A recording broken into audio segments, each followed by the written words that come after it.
Isang mapagpalang linggo po sa inyo. Ngayon po ay nasa ikatlong linggo tayo ng Adbyento.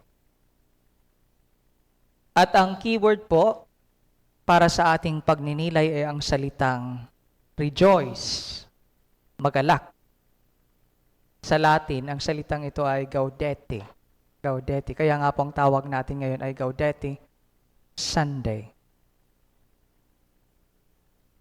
Ano nga po ba ang dapat nating ikagalak? Bakit dapat tayo magalak? Well, ilang araw na lang, Pasko na. Inaalala po natin ang papalapit na pagdating ng Kapaskuhan, pagdating ng Panginoon. Na ang ibig sabihin ay God is close, God is near. God is near. Sa ating mga pagbasa, ngayong araw, pinapakita po sa atin ang mundong dala-dala ng Diyos para sa inyo, para sa akin, para sa ating lahat. Ang mundong dala-dala ng Diyos na paparating. Sa ating unang pagbasa, sa aklat ni Propeta Isaías, sabi, mamumulat ang mata ng mga bulag, mabubuksan ang tenga ng mga bingi, lulukso ang mga pilay sa tuwa, sisigaw sa galak ang mga pipe, magigising ang mga patay. Sa ating ebanghelyo naman, nung inutusan ni Juan Bautista ang disipulo na tanungin si Jesus kung siya nga ang Mesiyas, ang sabi ni Jesus, bumalik ka kay Juan at sabihin mong, nakakikita ang mga bulag, nakalalakad na ang mga pilay, gumagaling ang mga kitongin, nakaririnig ang mga bingi, muling nabubuhay ang mga patay, at ipinangangaral sa mga duka ang mabuting balita. Sa madaling salita po, ang mundong dala ng Diyos para sa atin ay isang mundo ng katubusan.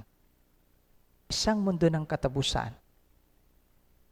Na ang ibig sabihin, hindi po nagpapabaya ang Diyos sa atin. At ito'y dapat nating ikagalak. Tayo'y nagagalak. Alam niyo po sa Ebanghelyo, makikita po ninyo na si Juan Bautista, while waiting for the Messiah, ay nakakulong. Subalit kapansin-pansin na kahit siya'y nakakulong, hindi po ito naging hadlang o sagabal sa kanya. Anong ginawa niya? Inutusan niya ang disipulo na tanungin si Jesus kung sino o kung siya nga ba ang Mesiyas. Alam po natin na ang Adbyento is a season of waiting. Pero not simply waiting, but active waiting. Kahit si Juan Bautista ay nasa kulungan, may ginawa siya. Inutusan niya ang disipulo. Active waiting.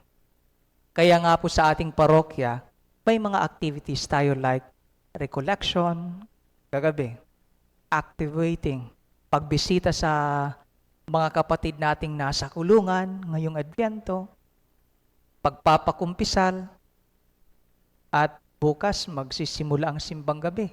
9-day preparation natin, paghahanda. That's active waiting. Hindi lang po nakaupo, tapos wala na. Wala na. Active waiting.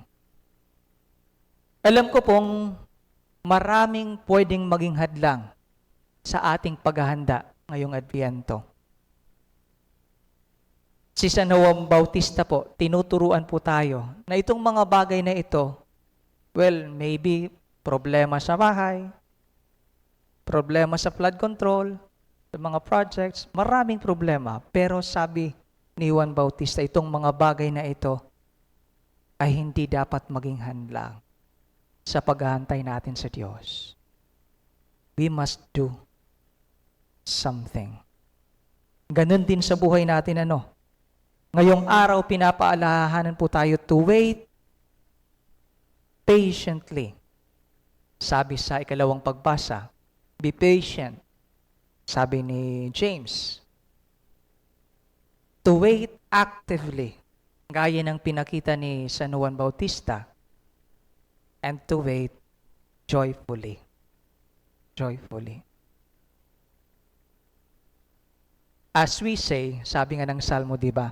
Halina, Panginoon, upang kami matubos. Panalangin ko sa inyo ngayong linggo, this final stretch na nawa ang linggo ninyo ay mapuno ng galak sa pag-aantay sa Diyos.